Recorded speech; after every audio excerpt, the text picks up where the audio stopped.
Question number 2, Neil Bibby. To ask the Scottish Government what its response is to the ongoing industrial disputes with ScotRail. Minister Graham Day. Presiding Officer, firstly, I want to reiterate this Government's recognition and appreciation of the contribution that all our rail workers made during the pandemic to keep rail services operating. There is actually only one dispute currently impacting ScotRail services on a Sunday.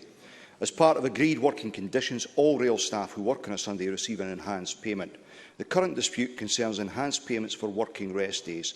That arrangement made between the RMT and ScotRail provided an additional time-limited enhancement for ticket examiners and conductors, largely in acknowledgement of the extra work existing staff were undertaking, while ScotRail recruited and trained additional staff to minimise the requirement to work rest days. Now that there are 140 additional ticket examiners and conductors, the issue of excessive rest day working has been resolved. I understand why the unions and workers might want to make that additional allowance permanent, but it simply isn't sustainable in the long term.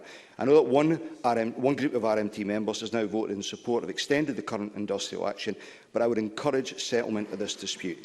Any cancellations as a result of industrial action not only have the potential to undermine the recovery of our rail services, but also to impact on vital revenue streams from ticket sales. Neil Bibby. Thank you, Presiding Officer. Industrial relations on Scotland's railways are at an all-time low. That is a damning indictment of Abellio's treatment of key workers who kept Scotland moving, and a damning indictment of this government too.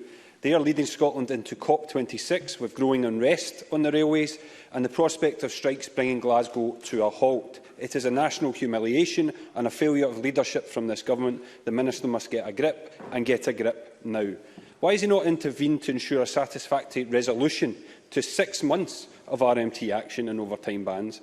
Will he intervene to ensure ScotRail dispute with engineers who have voted overwhelming for strike action last week is resolved? And why does the Transport Minister believe industrial relations nosedived in these final months of the Abellio contract on his watch?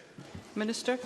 Officer, in regard to negotiations, these are a matter between the transport operator and the trade unions. However, I have had a number of discussions both with Abellio and the trade unions, and encouraged every effort to be made, every constructive effort to be made to try and resolve this situation. But we cannot continue with a situation with the funding that is going into rail at the moment. To make the Chamber aware, pre-pandemic, Scotland was spending circa £1.1 billion a year on its railway, and that covers all aspects, including investment. Currently, because of the investment, the money we've had to put in because of the pandemic, that's risen to around £1.5 billion, and that is simply not sustainable. But what we have done is encourage the unions and management to come together in a constructive way to identify efficiencies from both sides which could be used to fund reasonable pay increases, and I reiterate that point today. Neil Bibby. Thank the Minister for that answer. It is a matter for the operating and trade unions, but it's also a matter for the Transport Minister and the Scottish Government. The Scottish Government and taxpayers are paying ScotRail for a 7-day-a-week service and getting 6 days at the moment because ScotRail doesn't have the workforce to cope with an overtime ban.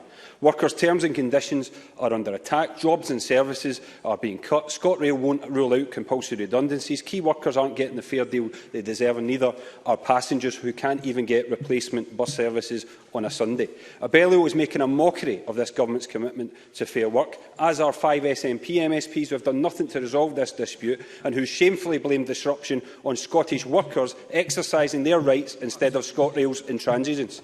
So can I ask the Minister, whose side is the government on? The workers defending their jobs and conditions and services for passengers, or unreasonable bosses who in the advent of COP26 are wrecking our railways? Minister.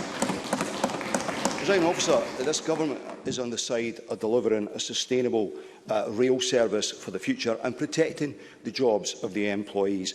But this is a time for everyone to act responsibly, a time for recognising the challenges we face on the rail and finding a way to build back from the pandemic in a manner which delivers a more sustainable and efficient service which is ready to meet future demand. And everyone includes Labour. No politician can expect to be regarded as credible if they are arguing, as Labour appear to be and have been over the last week, that at a time when public finances all around face extremely significant challenges, we continue to subsidise the pre-pandemic pattern of rail service, regardless of affordability and usage, and we meet the cost of pay claims without seeking to achieve that by delivering efficiencies. Presiding Officer, we all aspire to have an efficient and sustainable rail service, and we all have a responsibility to help the delivery of that. Graham Simpson. Thank you, Presiding Officer. Cuts to services, a dispute which has now passed 130 days, 90% of Sunday services cancelled, engineers now threatening strike action, and the looming threat of this continuing when world leaders visit rat-infested SNP-run Glasgow in November. All this happening on the Transport Minister's watch. When's he going to take control and get this sorted? Minister.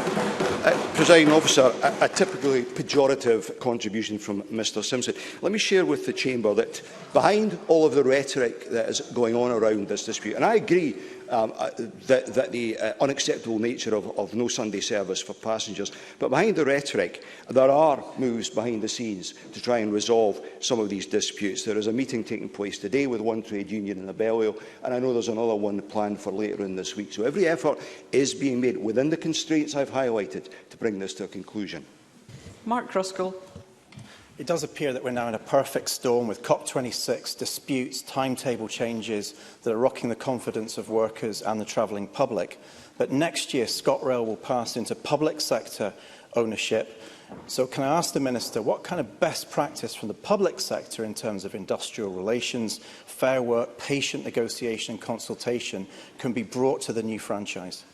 Minister. Mark Ruskell makes a very fair and reasonable point, and that is where we aspire to get to. We need to, well, I hear groans from the Conservative benches, but it is the most constructive contribution we've heard this afternoon. The model that we want to deliver is one that protects the jobs of workers, delivers fair wages and has negotiating protocols in place which allow them the right way to seek a reasonable pay increase for their members. All this can be achieved with a reasonable and proportionate approach from all sides, and that's what we look to deliver going forward. Thank you. That concludes topical questions.